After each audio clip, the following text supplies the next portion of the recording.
பார்க்கணுமா ஆசை. ஒரு மாற்றம் வேணும் சார். இப்போ அப்புறம் வந்தால் தான் மகளிர் சப்போர்ட் கிடைக்கும். நான் பாதிக்கப்பட்டவங்க சொல்கிறேன், நிறைய பாதிக்கப்பட்டிருக்கேன். மகளிர் பாதுகாப்பு வேணும் சார். டிசம்பர் 1 என் குழந்தைய ஆக்சிடென்ட்ல இறந்து போச்சு. ஒரு போலீஸுக்காரங்க ஒன்றுமே கேட்க முடியல சார். திருநெல்வேலி மாவட்ட சமாதானம் கொடுத்துல எந்த ஹெல்ப் பண்ணான்னு நினைக்கிறாங்க. என்ன சார் கவர்மெண்ட் இது? அவர் பக்கம் எல்லா கேர்ள்ஸும் பெண்கள் மொத்த பேர் அவங்க பக்கம் இருக்கு. நமக்காக அவர் திருநெல்வேலியிலேருந்து வந்திருக்கிறாரு திரு ரவி அவர்கள்.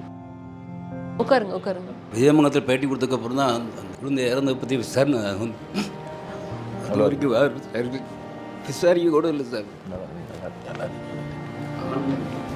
நல்லா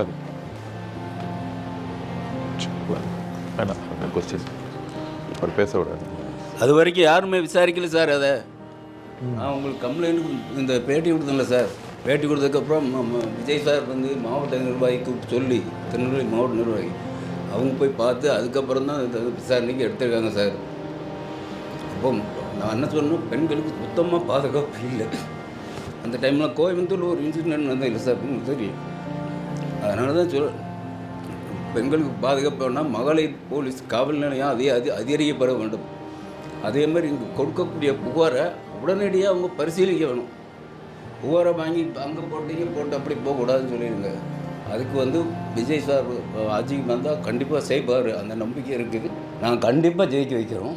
கண்டிப்பாக எங்கள் ஊரில் இருக்க போட்டு மொத்தம் விஜய் சாருக்கு போக வைக்கிறோம். நமக்கு கேரண்டி சார். கண்டிப்பாக.